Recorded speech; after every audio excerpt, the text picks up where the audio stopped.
All right, let's jump into this deep dive into all things entertainment.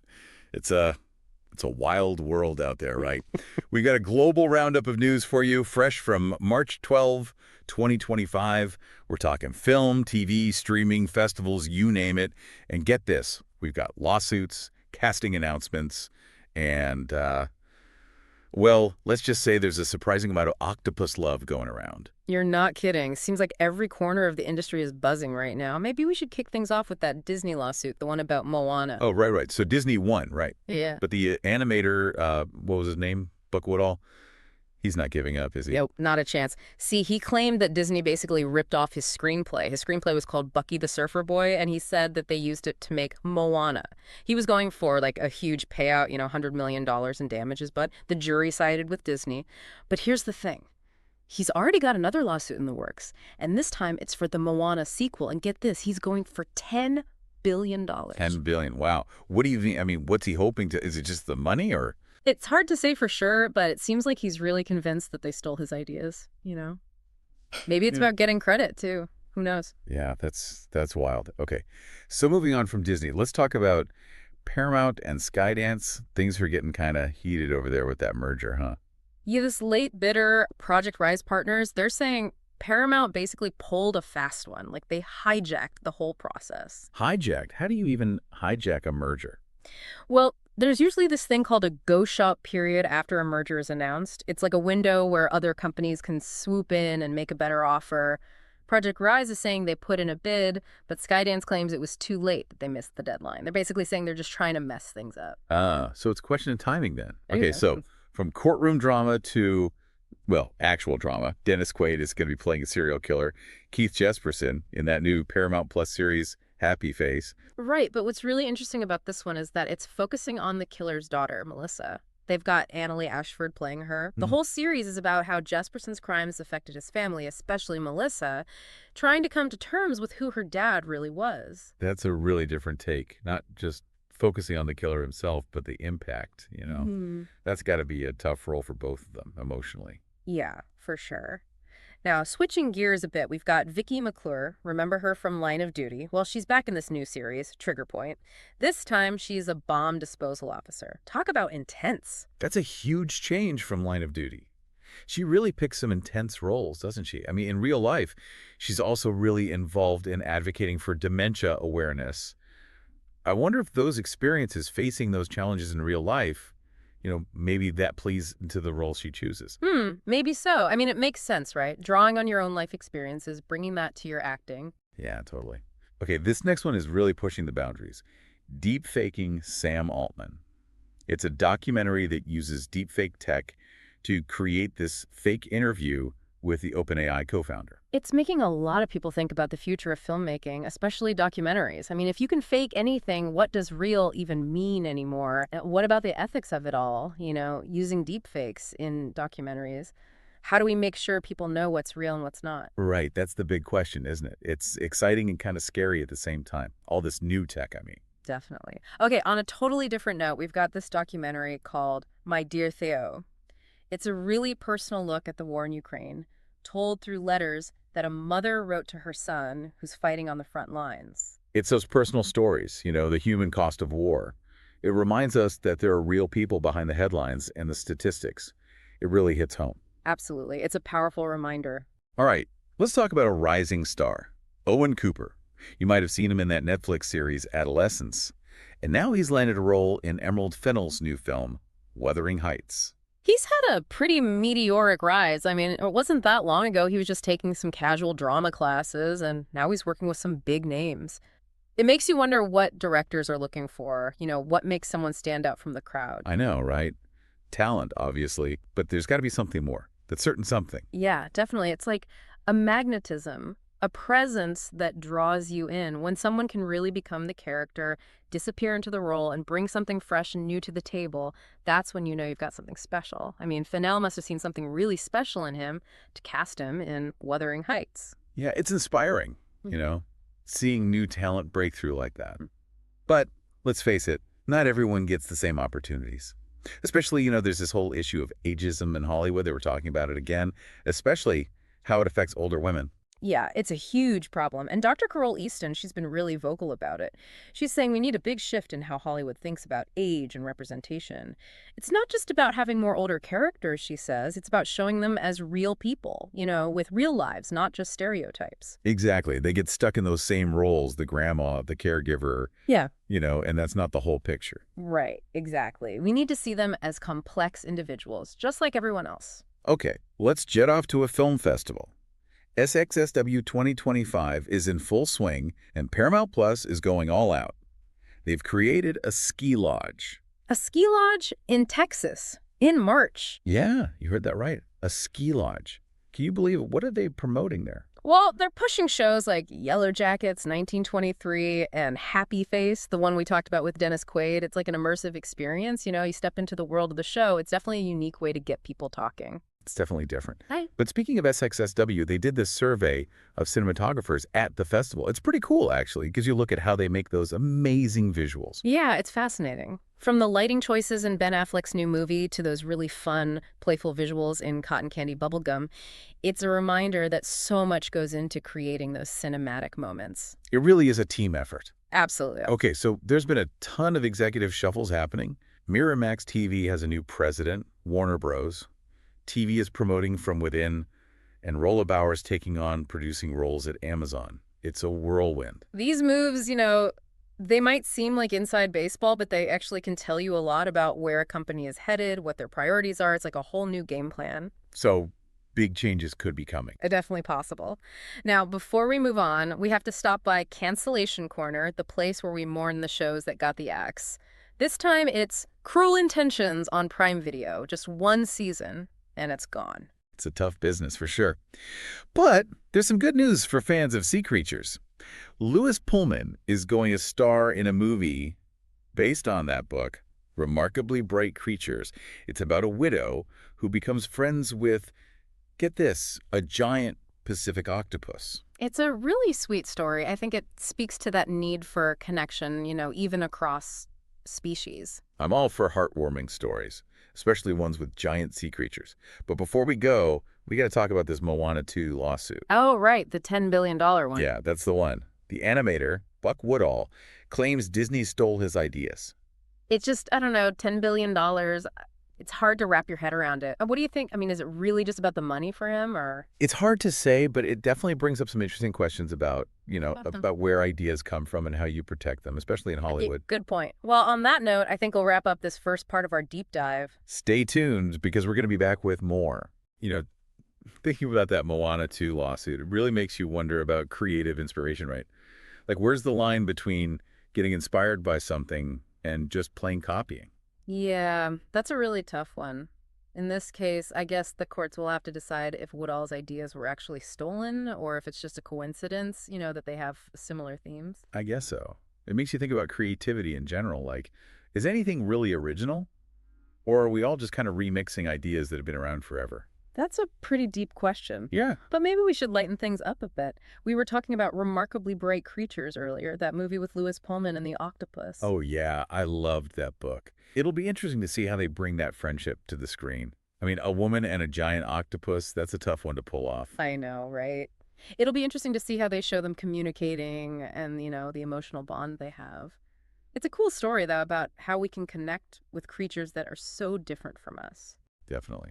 Speaking of different, remember that documentary we talked about, deep faking Sam Altman? The one where they use AI to make a fake interview with the guy from OpenAI? Right. That one really got people talking about the future of documentaries. I mean, can you imagine if you could fake anything? How would we know what's real anymore? And is it even ethical to use this technology for documentaries? It's kind of scary to think about. It's amazing what technology can do now, but it also makes you wonder, like, how do we know what to believe anymore? Exactly. But, it's interesting to think about that one compared to the other documentary we talked about, My Dear Theo. That one was all about real emotions, real letters from a mother to her son. No fancy technology, just pure human connection. It's true. Those two documentaries are like total opposites. One's all about technology and pushing boundaries, and the other one's just a simple, powerful story. It's cool how documentaries can do that, They can show us so many different things. Totally. Oh, and remember we were talking about ageism in Hollywood and Dr. Carol Easton's call for change. It's great that people are talking about it, Yeah. but how do we actually make things better? That's one thing to talk about. How do we actually get more older women in roles that aren't just stereotypes, you know? Right. They need to be the main characters, the heroes, the love interests. There are so many stories we could be telling. Absolutely. Okay, let's dive back into the world of documentaries. They're super popular right now. I wonder if it's because people are craving something real, something authentic, in a world that feels so fake sometimes. That could be it. I mean, documentaries take us to different places, show us different perspectives, and remind us that there's more to life than what we see on social media. I think you're onto something. There's this documentary called Being Maria that's getting a lot of attention. It's about the making of Last Tango in Paris and how the actress Maria Schneider was treated on set. Pretty controversial stuff. Yeah, that's a tough one. It's a really important film, though, because it makes us think about the ethics of filmmaking, especially the power dynamics between directors and actors. It's a reminder that you should never sacrifice someone's dignity, even for art. Totally agree. Speaking of tough topics, there's that series Adolescence Hmm. that deals with some pretty heavy stuff. Bullying, toxic masculinity, even radicalization. Yeah, it's a really powerful look at what young people are facing these days. And Owen Cooper, he's amazing in it. No wonder Emerald Fennell wanted to work with him. Totally. Casting him in Wuthering Heights with Margot, Robbie, and Jacob Elordi, that's a big deal. He's definitely going places. For sure. Okay, let's switch gears again. You, that psychological thriller, is back for season 5. And guess what? Joe Goldberg's still up to no good. That show knows how to keep people hooked. I think we're all a little fascinated by the dark side, the secrets people keep, the things they'll do to protect themselves. It's messed up, but we can't look away. Totally. It's like we're getting a glimpse into the minds of, like, real-life villains. And it makes you think, like, who are the people we trust? Who are the people we let into our lives? Yeah, it's pretty creepy when you think about it like that. Okay, so let's talk about YouTube. Those creators are becoming more and more influential, right? Like Mr. Beast, Marcus Brownlee, Sean Evans, Rhett, and Link. They're not just making videos in their bedrooms anymore. I know, right? They've got their own businesses, they're producing movies, they're working with big studios. It's crazy. Right. And there's this new event, the Spotter Showcase, that's all about connecting those YouTubers with advertisers. It just shows you how much power they have now. They reach millions of people, and brands know that. It's like the lines are blurring, between traditional media and digital media. Okay. And it's opening up all sorts of new opportunities for everyone. Yeah, it's a whole new world out there. And speaking of new things, the Tribeca Festival Lisboa is happening again this year in October. Oh, yeah, I heard about that. Yeah. It's cool that they're doing a Tribeca Festival in Portugal. I know, right? It's all about celebrating independent films, series, podcasts, music, all sorts of stuff. And it's a great way to discover new talent, and it shows how the entertainment industry is becoming more global. I love that. Okay, this next one sounds really interesting. Moses the Black. It's a movie about a gangster in modern-day Chicago, but it's inspired by a real saint from the 5th century, Saint Moses the Black. Right, and it's got a great cast. Omar Epps, Wiz Khalifa, Quavo Chukwudi Iwuji, and 50 Cent is one of the producers. Wow, that's a lot of big names. Yeah. I'm intrigued. It sounds like they're trying to tell a story about redemption, about breaking free from a life of crime. Yeah. It's a classic theme, but I'm curious to see how they handle it. Me too. Okay, let's talk about Fatima Sana Sheikh. Remember her from Dangal? That movie was huge. Yeah, she was amazing in that. Right.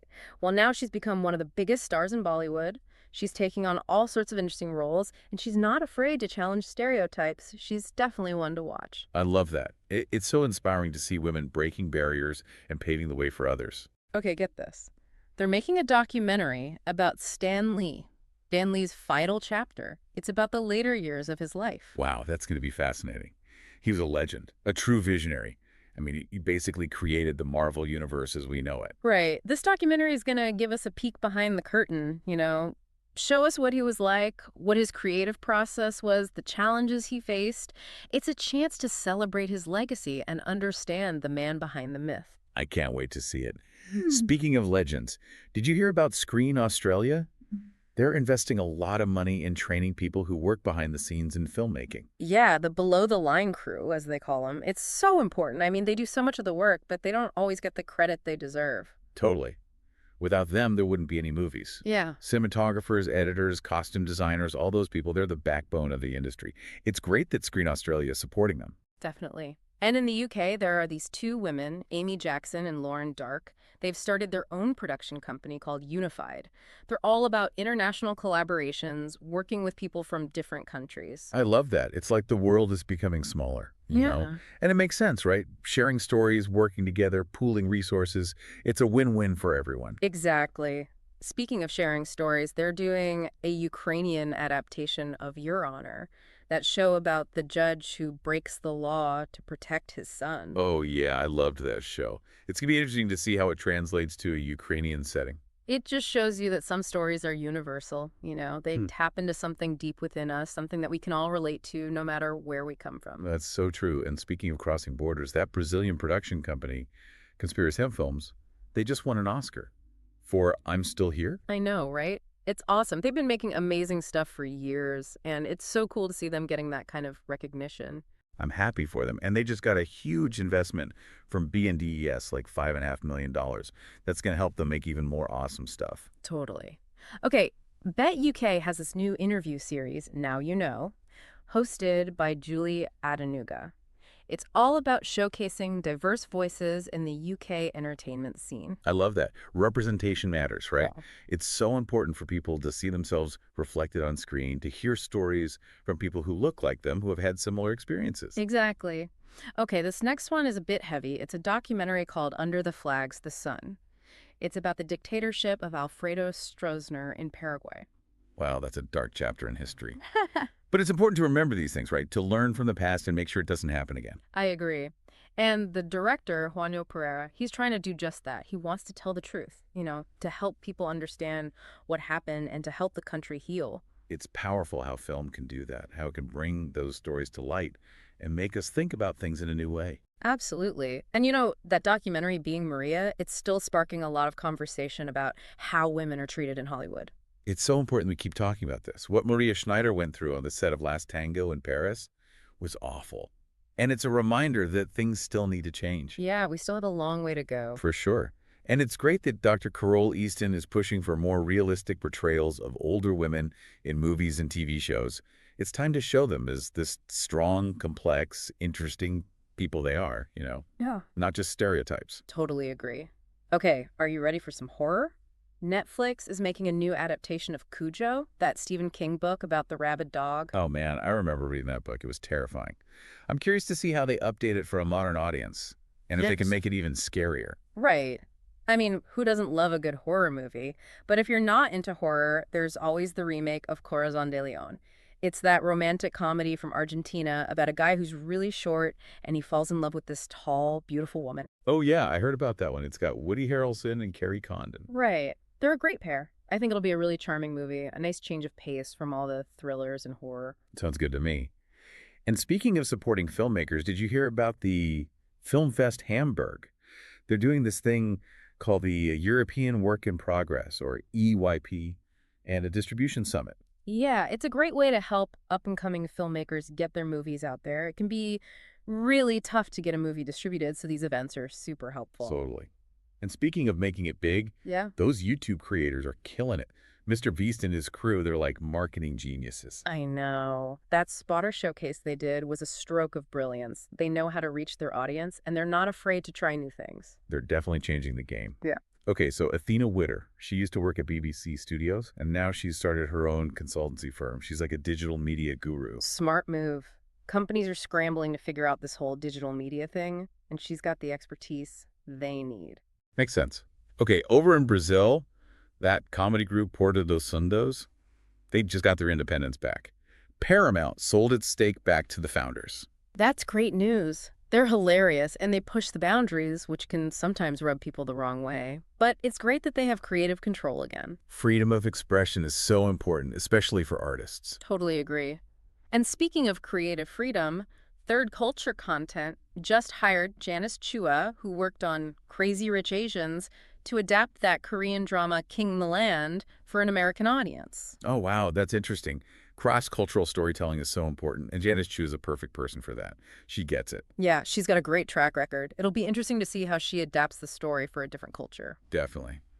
Okay, this one's kind of a bummer. Sarah Sante left UK TV. She was a big part of their original content team always pushing for diversity and new voices. Yeah, that's a loss for them. But I'm sure she'll do great things wherever she goes. She's got a lot of talent. Absolutely. And finally, Mega Media, that Chilean media company, they just appointed Patricia Bazan as interim CEO. Big changes happening over there. It'll be interesting to see what direction she takes the company in. It's amazing how much is going on in the entertainment industry, right? Mm-hmm. From lawsuits and casting news to documentaries and festivals, and now all these executive shuffles and new ventures. It never stops. It's a wild ride, but it's also super exciting. There's always something new happening, something new to discover. Exactly. And for our listeners, don't be afraid to explore, to try new things, to expand your horizons. There's a whole world of entertainment out there waiting to be discovered. That's right. We'll be back soon with another deep dive. But until then, happy watching, listening, and experiencing all that the world of entertainment has to offer. We're back and ready to wrap up this deep dive into all the entertainment news. We've covered a lot of ground already, but there are still a few more things I wanted to touch on. Right, like those big executive shakeups. Remember we talked about Alex Joffe taking over as president of television at Miramax? Yeah, what do you think that means for them, for their shows and stuff? Well, she's got a lot of experience in production, especially with scripted shows. So we might see Miramax making more original content, more of their own shows. Oh, that makes sense. So it's not just about who's in charge. It's about what they know and what they want to do. Exactly. And it's not just Miramax, right? Warner Bros. Television, they promoted Clancy Collins White and Malin Nagler. That's interesting because it shows they're focusing on people who already know the company, who've been there for a while. Yeah, that makes sense. Okay. Like they're building on what they already have, trusting the people who know the ropes. Right. And then there's Rolla Bauer. She's taking on these producing roles at Amazon. Some interesting projects like Totally Spies and Pompeii, A Day of Fire. Yeah, those are pretty different, aren't they? One's a cartoon and the other's a historical drama. What do you think that says about what Amazon's trying to do? Well, Totally Spies is actually a French show, and Pompeii is set in ancient Rome. So I think they're trying to branch out, make shows that appeal to a wider audience, maybe a more international audience. Yeah, going global. It's cool to see how these behind-the-scenes moves, like who's in charge and who's producing what, it all ties into those bigger trends we're seeing in entertainment. Definitely. And speaking of global trends, I'm glad Screen Australia is putting money into training those below-the-line folks, the ones who work behind the scenes, right? Right, but can you remind me what exactly that means, below the line? Sure. It's all the people who make the movie happen, but you don't see them on screen. Like the camera operators, the editors, the sound people, the costume designers, everyone who's working hard behind the scenes to bring the director's vision to life. Oh, right, right. It's so important to support those folks. They're the unsung heroes of filmmaking. Absolutely. And in the UK, Amy Jackson and Lauren Dark, they started this production company called Unified. They're all about working with people from different countries, international collaborations. I love that. It's like breaking down borders with storytelling. It just makes sense to share resources and ideas and create something even better together. Exactly. And speaking of sharing stories across borders, the Ukrainian adaptation of Your Honor, that's a great example.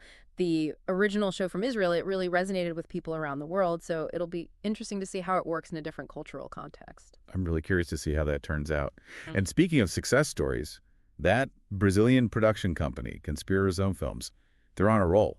Yeah. Winning an Oscar, getting a huge investment. I know, they're doing amazing things. And it's great to see a Brazilian company getting that kind of international recognition. Totally agree. And then there's BET UK and Julie Adnuga's new interview series.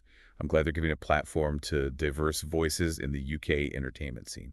Me too. It's important to hear from different perspectives, different backgrounds, different experiences. Absolutely. And Under the Flags, The Sun, that documentary about the dictatorship in Paraguay, that's got to be a tough one to watch. But it's so important to remember those dark chapters in history, to learn from them. It is. It's a reminder that we can't take our freedom for granted and that we always have to be vigilant against tyranny wherever it rears its ugly head. In that documentary about Maria Schneider's experience on Last Tango in Paris, it's a good example of how we need to keep talking about these issues in Hollywood, but how women are treated, how actors are treated. Right. It's about respect, about consent, about creating a safe and equitable environment for everyone. Exactly. And let's not forget Dr. Carole Easton and her work to get more realistic portrayals of older women on screen. It's about time, right? Older women are just as complex and interesting as anyone else, and it's time Hollywood started showing that. Agreed. Now, for the horror fans out there, Netflix is doing a new adaptation of Cujo, that Stephen King classic about the killer dog. Yeah, that one's going to be scary. But hey, if you're not into horror, you can always check out the remake of Corazon de Leon, that romantic comedy with Woody Harrelson and Carrie Condon. I might just do that. Hmm. I'm always up for a good rom-com. And let's give a shout out to Film Fest Hamburg for their work supporting up-and-coming filmmakers. Yeah, they're doing great things to help those filmmakers get their movies seen. And those YouTube creators, they're really changing the game, aren't they? It's amazing to see how creative and entrepreneurial they are. They're not just making videos, they're building brands, they're changing the way we consume entertainment. For sure. And speaking of smart moves, Athena Witter, she's doing big things with her new digital media consultancy. Yeah, she's got the knowledge and the vision. She's going to be a huge asset to companies trying to figure out this whole digital world. Absolutely. And cheers to Porta dos Fundos for getting their independence back. It's great to see them back in control of their own destiny, making the kind of comedy that they believe in. And I can't wait to see what Janice Shua does with the adaptation of King the Land. Me too. She's a talented storyteller, and I'm excited to see how she brings that Korean drama to an American audience. And UK TV will miss Sarah Asande, that's for sure. She's a force, and I have a feeling we'll be hearing great things from her in the future. Definitely. And best of luck to Patricia Bazan as she takes the helm at Mega Media. It's been a whirlwind, hasn't it? All this news, all these changes, it's hard to keep up. But one thing's for sure, the entertainment industry is never boring. You got that right. It's constantly evolving, pushing boundaries, and finding new ways to connect with audiences. Exactly. And to all our listeners out there, thanks for joining us on this deep dive. We hope you learned something, maybe discovered something new, and most importantly, that you keep exploring the vast and ever-changing world of entertainment. That's what it's all about. Until next time, happy watching, listening, and experiencing.